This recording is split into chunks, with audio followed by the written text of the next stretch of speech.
Hi, Maureen again. Welcome to my kitchen. I'm going to show you today how to make a really basic food that is super important. And we're going to do it the easy way, instant pot chicken broth. Now I normally do gallons at a time, several days a week on my stovetop in giant crock pots, or rather stock pots. But a lot of people enjoy the instant pots, so I'm going to show you how to do this because it's a lot faster. Chicken stock first is the basis of every classic sauce around the world. Well, chicken stock, beef stock, lamb stock, even pork stock, fish stock, and vegetable stock.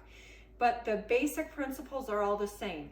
And I just want to say, if you're going to make a wonderful soup for your family, don't insult them with boxed broth or with those little cubes. That stuff is garbage.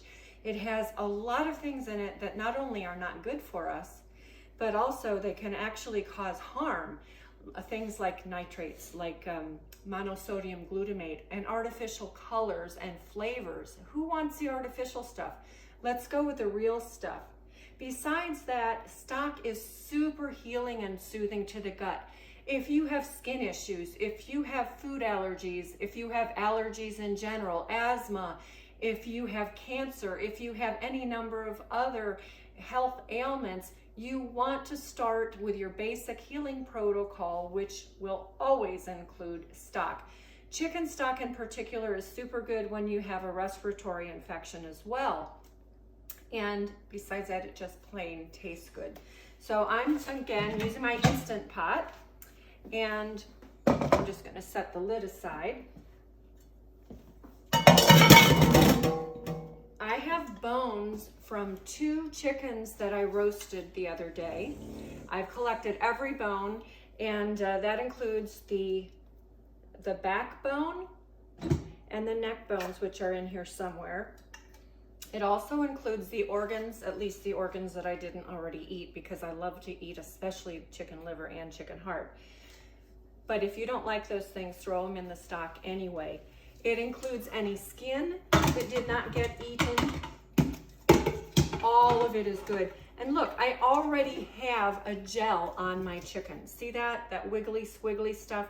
That's gel. That's gelled stock from my roasting. I'm throwing all of that in the pan and handing this to my handy dandy assistant that you can't see, but she's back there, Emma. Okay, so we've got our bones, we've got our connective tissue, we've got skin, we've got, well, maybe a couple of hearts in there, I'm not sure, but I think the liver's pretty much gone because that's my favorite part. Oh, there's a heart. Remember, like cures like with homeopathy, well, like builds like with nutrition. So if you want a strong heart, you want to be eating some heart. If you want a strong body as a whole, you want the connective tissue. You want the skin, you want all of that together as well as the bones. Now I normally would use a whole carrot, but since I'm out today, I'm going to use baby carrots, which by the way are not really baby carrots. They're just carrots that probably didn't look so good, and they shave them on down and put them in a package and charge you a whole lot of money. But that's what I've got. I have 2 onions that I've simply quartered. I'm not doing anything special. You don't have to chop them, just quarter them. You don't even have to peel them.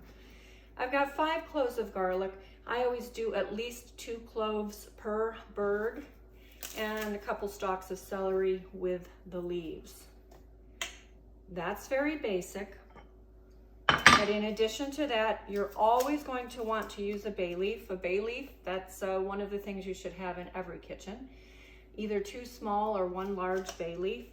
And I've picked some fresh herbs. Yes, it's winter time, but I grow herbs year round inside and in a window box in my atrium.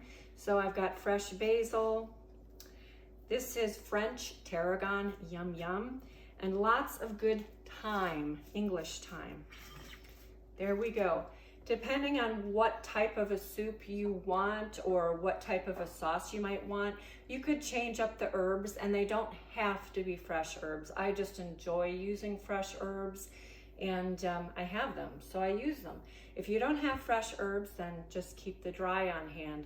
Definitely bay leaves and thyme are two of the most basic herbs you should always have, and they're always stocked in my kitchen. I actually buy them by the pound.